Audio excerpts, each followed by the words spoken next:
So good afternoon, everyone. We are at day 3, believe it or not. So we're on the latter part of day 3. And over the last 2 and 3/4 days, we've had some phenomenal discussions with leaders looking at the workforce development topic in cybersecurity from various vantage points.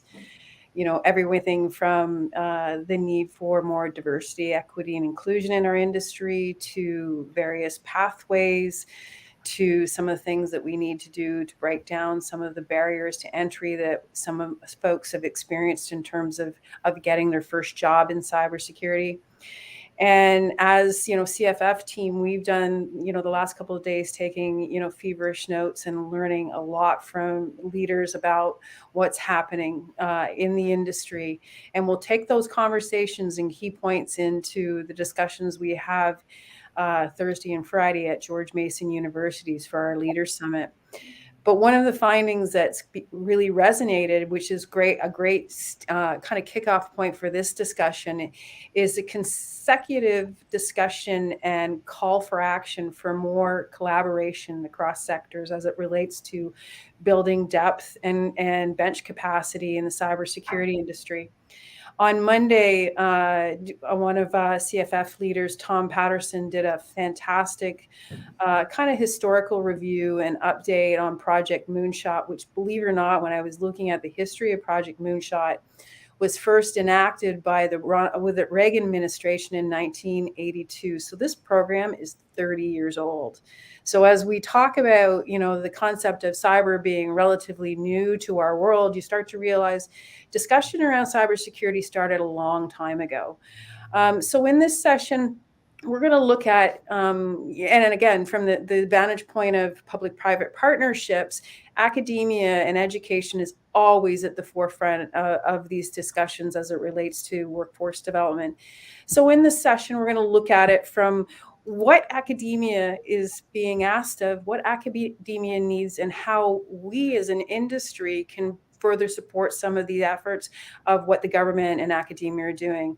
I am extremely honored to have with me today 2 wonderful representatives and voice for the industry, Marion Merritt, who is Deputy Director of the National Initiative for Cybersecurity Education. Some of us know it as NICE, which is led by NIST within the U.S. Department of Commerce, and James Parrish, who is Assistant Vice President of Corporate and Foundation Relations with George Mason University. Welcome to both of you. We've got a lot of ground to cover in a short period of time. So Marion, I'm going to kind of kick it off with you, and maybe you can give our viewers some background on NICE and some of the work that you folks have done and are doing right now. Absolutely, and what a pleasure. So thank you for having me. So with that great introduction, you can find information about NICE if you go to nist.gov/NICE. And you'll learn about the work that we do, which is all about that community-based effort. So we collaborate with industry, academia, and government, all to address the shortage of cybersecurity talent. We convene that community in order to integrate those ecosystems, right? Because none of us are going to get this done on our lonesomes. And you'll see as you go to our website and learn about some of the public engagement we have initiatives directed towards industry as well as the academic world. We have efforts with working groups and communities of interest for specific groups like the K-12 community. We even work with the international community increasingly. We also have communities of interest where people are getting together on dedicated topics like competitions or apprenticeships, and that's a great topic of where public-private collaboration can really address workforce is through apprenticeships. We're also known for our annual conferences, and we have 2 significant ones. Our next one will be in June in Atlanta. We usually get about 800 or so people coming together to learn about best practices and innovations in cybersecurity talent. And we also have a K-12 conference in December this year. It'll be in St. Louis. And of course, we, like all of you, are very excited at the possibilities of getting back together in person as things start to normalize. So I would encourage folks to check out both the conferences but also look for our Community Coordinating Council.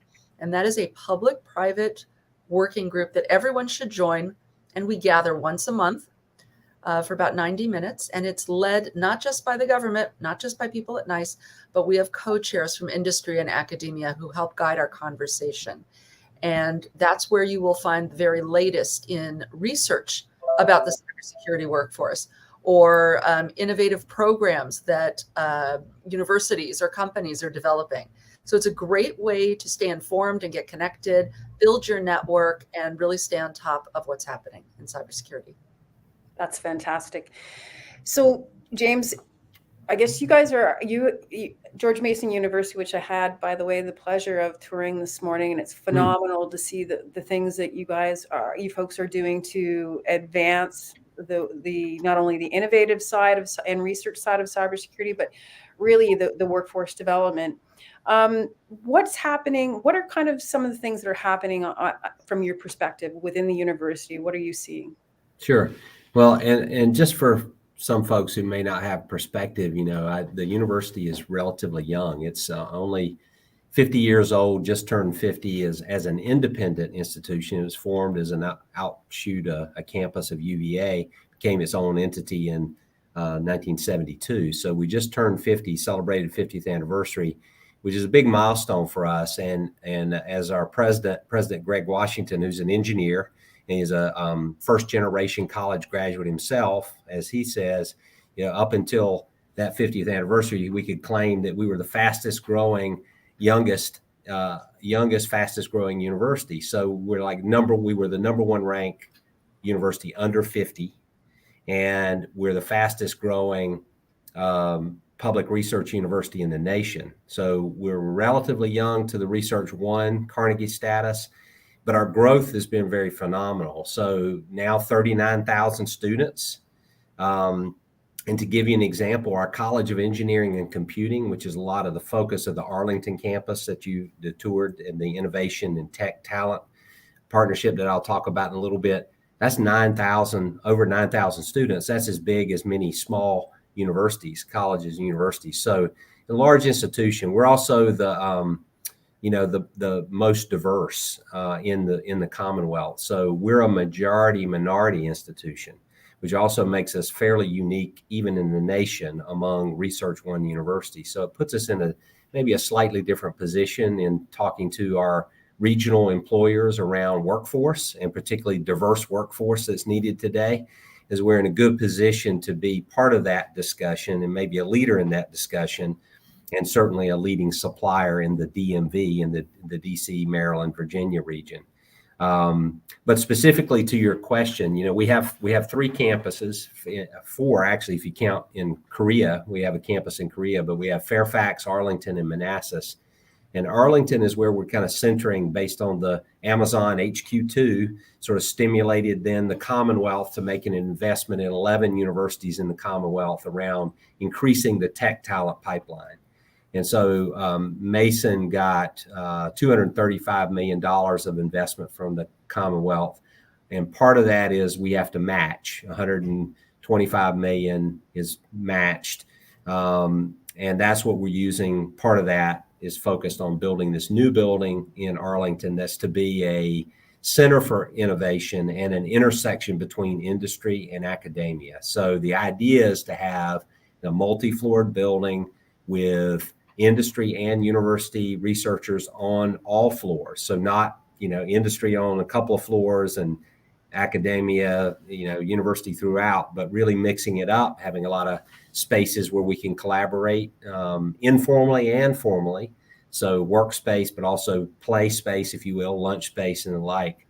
So our idea is to take a lot of the strengths of Mason, so that size, the growth in the computing, the investment from the Commonwealth, and then add to that we're the home for the small business development centers in the Commonwealth. So we, that team of people, which is under our vice president for research, had over 40,000 hours of consultation time, one-on-one consultation with small businesses, and a lot of them being tech startups and small businesses there in this region in particular. And then, I will say this, since I've only been here a year, so I'll caveat, as a caveat to a lot of my comments as someone fairly new. I was at Virginia Commonwealth University for a little over 20 years. It's a similar institution, but a different location close to the government here. There's been a lot of focus on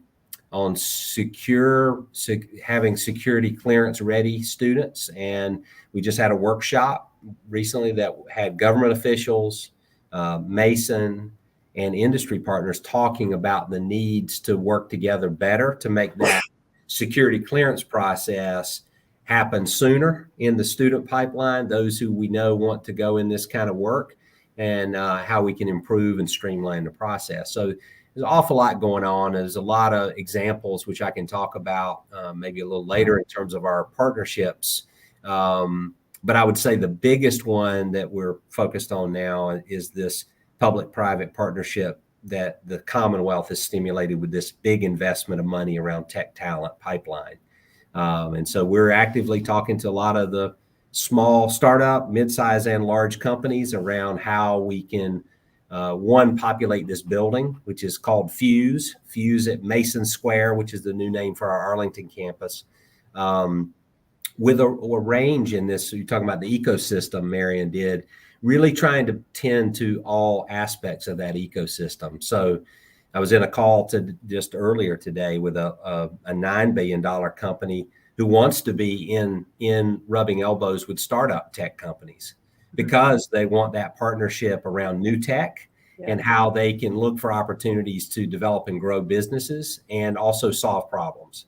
And, that company's doing a lot of work with the government. Yeah. And so to me, it's different. He said the difference between, say, the DMV region and Silicon Valley is we don't have to rely solely on venture capital here. We've got the government as a primary investor in investing in new technologies, new ideas. So it's sort of, to me, that's a very different angle than, say, other locations that don't have the federal government as a primary player and a primary part of the pipeline for workforce and for innovation. And we've seen that that collision, we can call it, of around the innovation, and you see it. I'm in Canada. We're seeing that in Canada as well. I think the U.S. has advanced it really well. Marion, one of the things that resonated with me, as I mentioned before, with Tom Patterson's presentation around Project Moonshot, is he made the comment that when they launched Moonshot and the mandate of Moonshot, they already, again, 20 and 30 years ago, we're talking for that need for collaboration between industry, government, academia. And he said at that time, there was a lot of reluctance to that because especially around cyber, it's, a security issue and it was very siloed. So he said there was a reluctance openly by government to come to the table. But he said there's no better time in our history right now than to be working with government, because the governments are openly acknowledging that this cyber is not a problem that can be solved by one entity itself. So he was really strongly encouraging industry and academia, others, to come to the table with government with ideas. In that vein, have you seen a shift, or have you seen any type of focus, or what are kind of the asks that you're getting right now? Because I will contend that I think that NICE and the NIST program were a little quicker out of the gate to pursue those partnerships, but I'm wondering if the asks or the landscape has shifted at all in the last little while. So let me just take us back a little farther in history. If you think about the original space race moonshot, discussion. Recently, I was speaking with somebody who spent many years in aerospace working on Apollo and things like that, and he got started as an instructor at Raytheon teaching advanced calculus to engineers.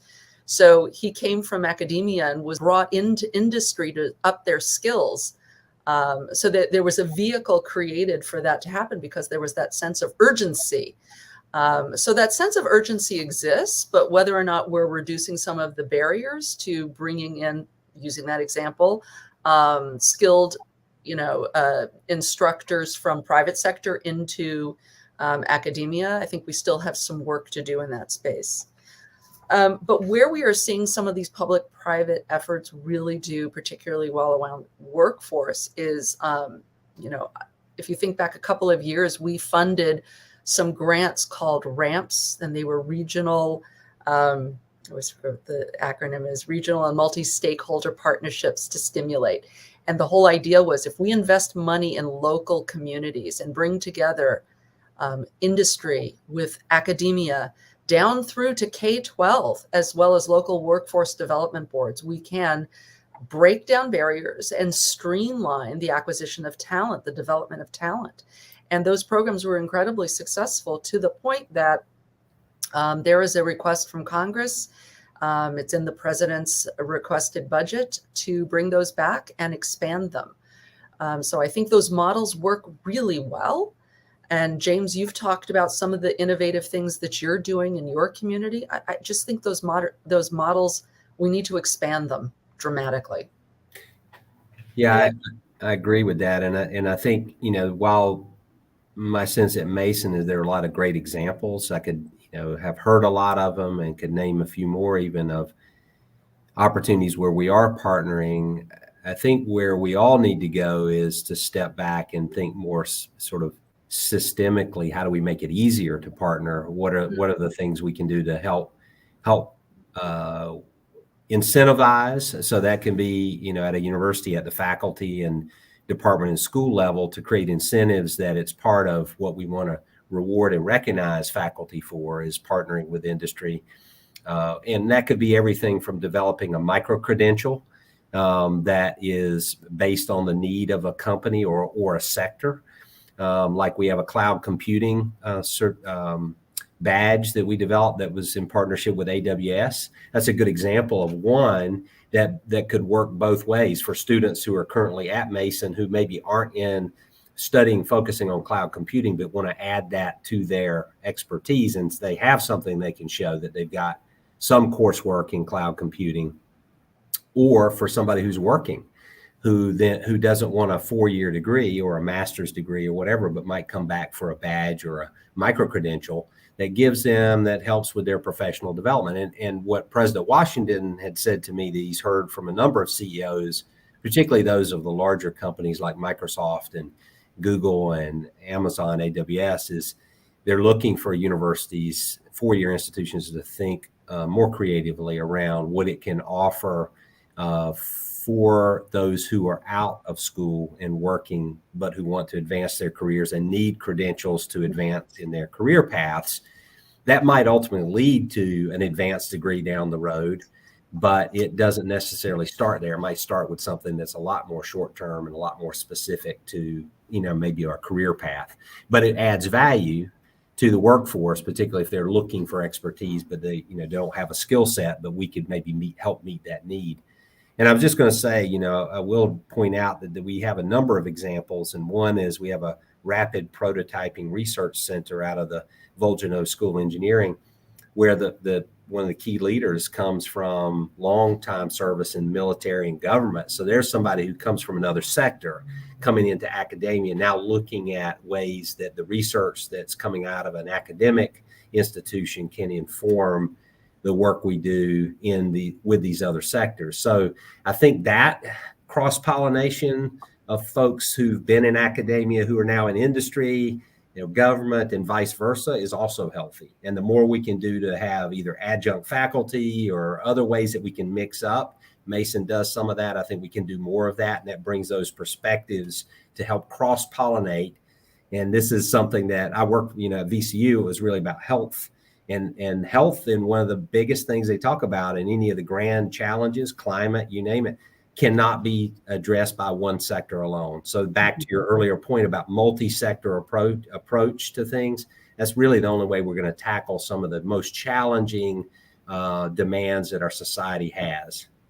So if I can also just jump in on that, one of the things that we're most known for at NICE is the NICE workforce framework for cybersecurity, which helps identify the 52 work roles, but most importantly, also specifies the knowledge and skills and individual needs in order to perform tasks in those work roles.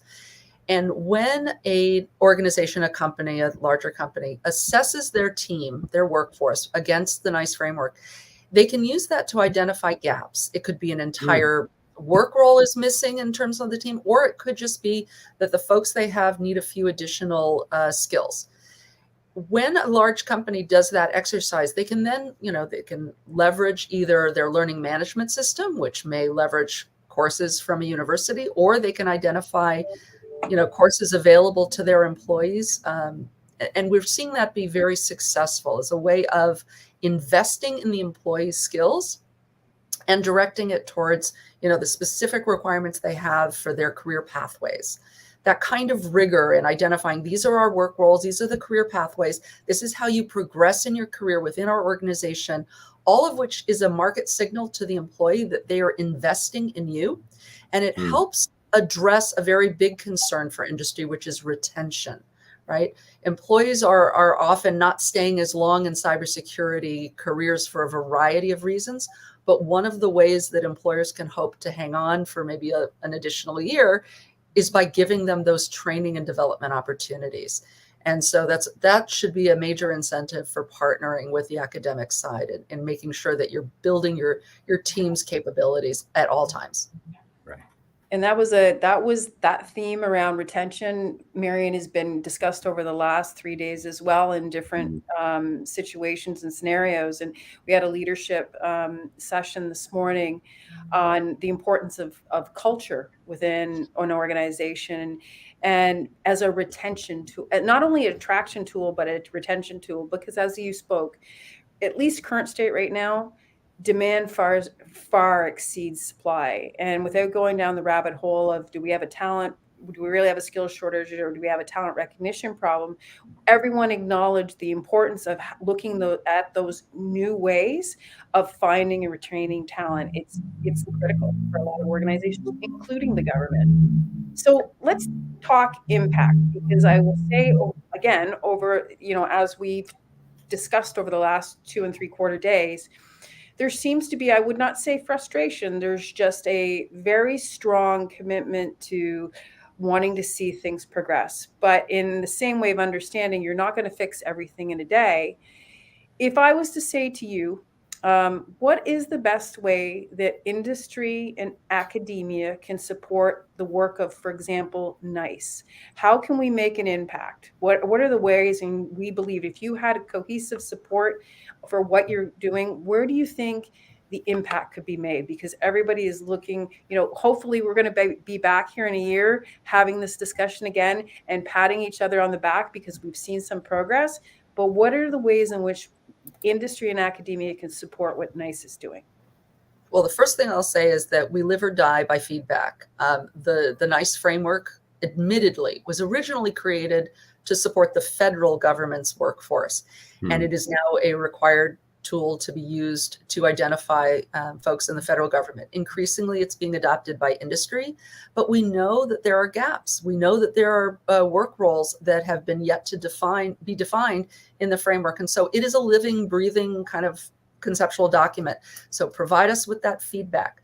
And then we're also looking for collaboration on how can we make it easier to use? And that might be something where the innovation is going to come from outside government, where people could just move a little more quickly. But those kind of tools might benefit the entire community in terms of adoption. So that's just one immediate, call for action. On a regular basis, though, we really hope that people will join our working groups, will come to our meetings, will give us feedback, will tell us what they're experiencing. So as an example, if we're not talking with the human resources community, for example, to understand their point of view, we wouldn't understand, why are position descriptions written the way they are? Why are people recruiting for jobs that they call entry level, but clearly are looking for somebody who's mid-career? How are we going to resolve those gaps? We need that dialogue, and we need it on a regular basis. And you're spot on, because those are the things that we've heard over the last couple of days, and subsequently we'll hear more and more. And maybe one of the asks is NICE and NIST leadership come to some of these meetings. Maybe it's for us within the community that are in attendance, whether virtually or at the meetings in the next 2 days, to put their hand up and say, yeah, I'll join, I'll help. We want to ensure that we support the work that's being done, and we can't sit back and say, okay, NICE, fix it. We need to probably support from that perspective. I'll flip the coin a bit, Rodney, and we'll look at from the academia perspective, because, you know, I again had the tour and heard firsthand of some of the fantastic plans that you have. I think industry very early on, and even government, understood that academia is a great place to go for cybersecurity research and innovation. You know, there's a lot of IP that's being developed across the country, across North America, as it relates to, you know, cyber innovation. And unfortunately, we didn't have Colin Russell here today from the University of Waterloo, but you know, I can say firsthand, there's some phenomenal things that are being done up in Canada, and University of Waterloo is part of 5 universities that is now part of the National Cybersecurity Consortium here in Canada. And while innovation is part of the mandate and IP acceleration, workforce reskilling training is part of the mandate as well. On that workforce component, what is a university like George Mason University looking for from external stakeholders in terms of supporting the development and delivery of more, you know, skilled resources in the market? What do you need from us? Well, I mean, what I've heard from faculty and from our associate provost and others who are more intimately involved with our students on a day-to-day basis is, you know, we need opportunities for our students to have internships. We need opportunities for them to get to know the companies beyond the big name ones that they are aware of, beyond the Amazons and Googles and Microsofts, to have sense of sectors. Because I think a lot of students, maybe, as you would imagine, I think of my kids who are of that, my son in particular is that of an age who has no sense of what all these opportunities could be going into college, you know, only a year or so away. So I think industry, contact with industry, involvement with industry, whether that's around things like lower level opportunities for engagement, like hackathons and capstone courses, right? To begin to give students a sense of who the names of these companies, but also the sectors. And then ultimately some internship opportunities, which for at least a lot of Mason students, which again, being a majority minority institution with also a lot of community college transfers. We have a formal program called Advance with Nova Community College. We have a lot of students who need to work, who need to not just choose to work, but need to work. And so being able to shift them from jobs that are just to make money to jobs that are giving them opportunities to learn and develop skills and make fun. So what might start as a curricular internship, either unpaid or whatever, could turn into a paid internship. And as our associate dean told me, by the senior year in College of Engineering and Computing, you know, seniors classes are put in a time frame that they could work full time.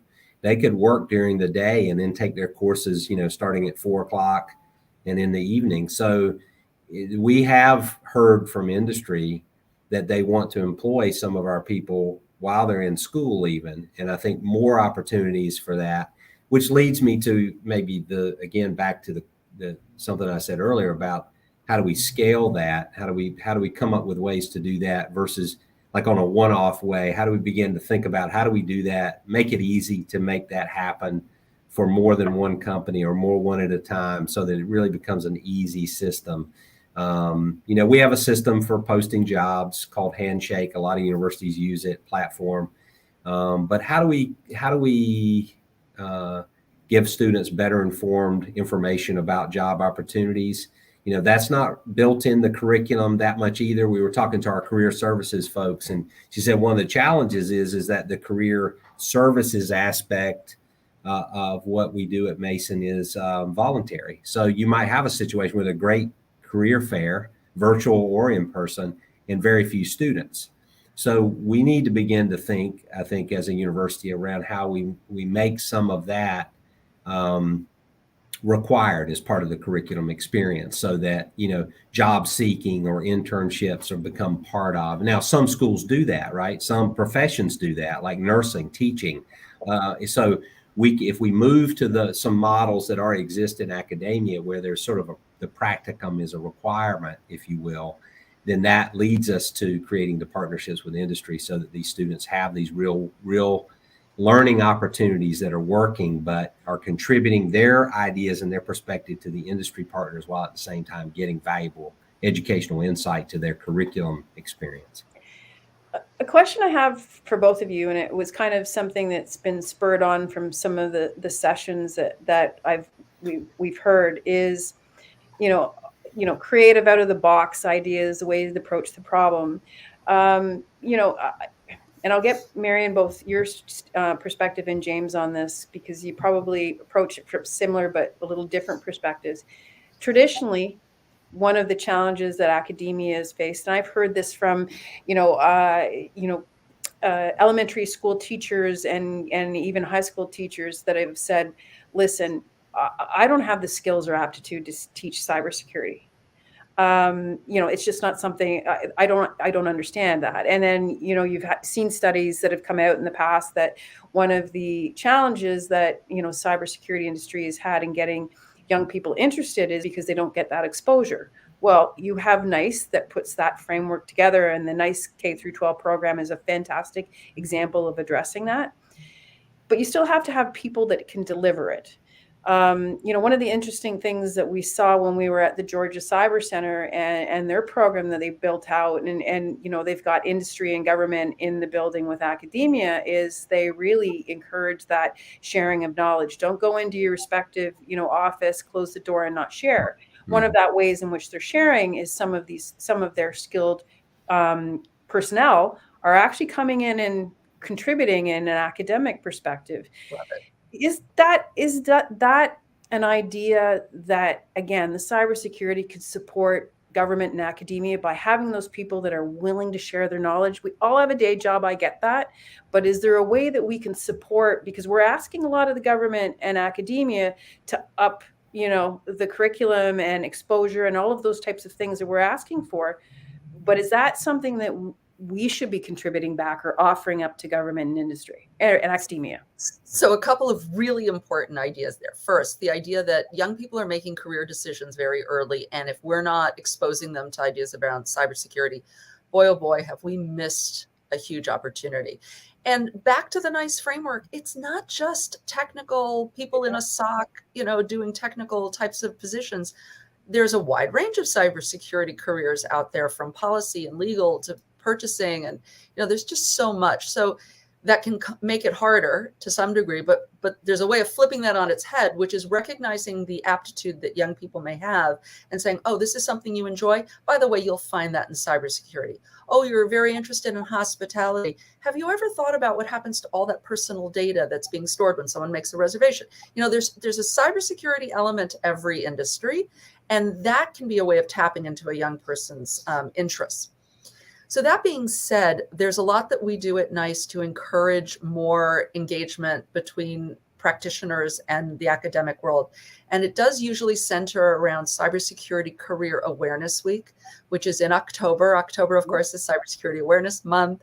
So why not take a week, set it aside to celebrate? If you're a practitioner, we want you to share that. Talk about your pathway into the field, talk about what you enjoy about it, and share that with young people in some way or another. And on our website, on the Cybersecurity Career Awareness Week site, there are lots of ways to get involved, to create an event, to participate in someone else's event, to just support the teachers. Back to the teachers. It's a very real problem that teachers, especially K-12, we ask so much of them in this nation, right? So they don't have the funds, they don't have the budget, let alone the lived experience to say, I'm going to teach cybersecurity. However, there are some efforts being made to provide off-the-shelf curriculum for teachers who are interested, to bake it into existing computer science courses or robotics courses, or to add after-school programs, camps, all those kind of things. The private sector, like Microsoft, has recently made some significant contributions to teacher education, to make sure that for anyone who is interested in getting involved, they'll be supported financially and with mentoring and with curriculum, so that they can do it. But it's a bit of a push me, pull you kind of thing. Parents and students need to want this. They need to be aware this is something they can add to their school's offerings, so that they can partner with the teachers as well.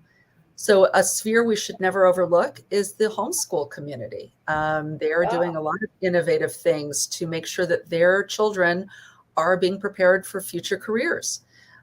So we need to make sure that our outreach includes those young people, that they'll be welcome in our programs, or that we'll, create a competition that includes a team from that community. Lots that we can think about doing there. And all of those efforts really build into thinking about diversity, right? So we know we have a diversity problem in cybersecurity. So as we think about expanding the community more broadly, we should be thinking about who's not getting spoken to and who's not getting attracted into these careers, and make sure that our strategy includes a plan to do better. That's fantastic. Yeah, and I would add to that. I don't know if you, I'm guessing some of you may be aware of the big announcement that was made by the governor around Google's big investment, $300 million in the Commonwealth, and part of that was on top of that was a $250,000 commitment to Code VA around computer science education, but particularly training teachers in the public school system to have some professional development and training around that. So I think those kinds of organizations, nonprofits, partners like Code VA are important in this, back to the K-12 piece. And Mason has a program, for example, like the early identification program, where we identify students early in high school and essentially track them into a curriculum, and then even have a STEM curriculum as part of that, so that they're on a track to come to Mason, or they're on a track to go to Nova, then Mason. And so I think alternative pathways and looking at institutions like Mason that are, very diverse is an opportunity. And I think about the diverse alumni network of 200,000 alumni we have, and how it is a very diverse alumni network that we've probably yet to really fully tap into the power of that network of professionals to give us both advice, but to be a resource for some of the things that you're talking about. So I think part of it is getting through organizations like NICE, through convenings like these, to identify some priorities that we all see or share in common, and then figuring out ways to, what resources do we each have to bring to bear on that, and then tackle it. So for example, if it was something that needed lots of people, that are professionals in cybersecurity, let's say, what if Mason tapped into its alumni network of cybersecurity professionals, who then become this sort of legion of champions, of mentors, of, you name it, but connected to a priority that we had in cybersecurity workforce and so forth, or if we identified a research priority or two and began to really develop along those lines. So, I think there are ways we can do it. Part of the challenge, I think, is, as you mentioned, with any of the multi-sector collaboration, is we all have our unique priorities to our sectors. In our case, primarily education of students, these 39,000 students. And then on top of that, layer a research, an effort to create new knowledge in all these fields. So finding ways to intersect those and overlay our unique mission with other organizational missions, and finding where's the sweet spot, where can we work, and usually that helps narrow it down, because once we do the overlay, we find out it's while it's a big vast thing we might be talking about, there might be one or two things in common that we could really get on if we harnessed our unique resources and skill sets to those problems. So I think that might be something. I think all these things come down to identifying some concrete things we want to work on, and then figuring out how to work that in. Because like you said, we all go back home, we're kind of inspired by the conversations and so forth, but it's hard to work it into the daily routine, the everyday of the work that we all do. And that's a great point, because like you said, we have kind of, as we all say, the industry is very fluid and things are changing. The threat landscape is changing almost hourly. But so is the technology, and those technology create new requirements. How challenging is the overall nature of the industry to your organization in terms of keeping pace? And Marion, you kind of touched upon it and said, like the NICE framework is a living document, but, roles and requirements are changing all the time. We're talking about quantum, we're talking about encryption, we're talking about a lot of different things. How much of a challenge is the pace of technology in terms of keeping like the curriculum that you've developed or that NICE has developed current? So when you talk curriculum, I'm looking to you, James, to fill us in on how. Well, so I would say this. I mean, I'd say in general, higher education often on the curriculum side can be like a battleship. It doesn't turn and shift so easily. However, I think in the College of Engineering and Computing, as an example, you've got a young university overall, a fairly young and dynamic college that is pretty tied into industry and responsive. We've got already a lot of examples of being responsive to and creating new curricula, new programs, new badges and certificates. So I think we have a roadmap of sorts, some examples of how it can work. And what we have to do is create the mechanism to get, this is back to Marion's point, getting feedback, the mechanism to get the feedback from industry that we need something different, or we need something new, or we need something in addition, a subtle course or change or correction. And the other part is, like around research and teaching too, universities don't typically keep up to pace with technology the way industry does. So having partners willing to donate equipment, to have the latest things that we can have our students and faculty working on, experimenting in, also leads to innovation, because you've got to have both. You've got to have the fresh perspective and ideas, the innovative thinking. You've got to have access to the latest technologies. And you've often got to then have a confluence of people coming at it from different perspectives. And then that's usually, it's that collision, I think, that often leads to the innovative idea. Is you've got teams, you've got, the right settings. That's in part why the building for us, why this fuse at Mason Square, we believe in part by creating a collision, a building that's all around collisions of ideas and perspectives, will lead us in places that we don't even know yet. But we're investing in the idea, right? That an innovation building and an innovation district is something worth investing in for all of this new, all of this rapid change, all of this stuff that we can't maybe forecast even past the next few years. And I'll just add really quickly that you raised the topic of skills when you were talking about making sure that people have the latest technology. Yeah. And that's really a great place for the collaboration between industry and academia, is making sure we're talking about what skills has the student acquired in that course, and making sure that they lead with that on resumes and in interviews. Don't expect industry to understand what was taught in the course. You got to talk about the skills you've acquired. And towards that end, NICE has supported the development of a virtual range that can be used by universities. And that came out of a request from industry to make sure that graduates have the hands-on skills necessary to do the jobs they're preparing for. So I think, we've got a lot of good examples here of we hear from industry, we hear from academia, there's a gap, there's a need, and then we work together to find a way to solve it. Well, Marion, James, it is hard to believe that we have carved through almost 45 minutes. I think we could continue on for another hour. But, on behalf of CFF and the CFF community, thank you very much for the work that you're doing. Thank you very much for the continued work you're going to be doing. And let's see in the next couple of days if there's a way for our community to be able to support what you're doing. So thank you very much. Sounds good. Thank Have you a very good day. much. Thank you. Bye-bye. Bye.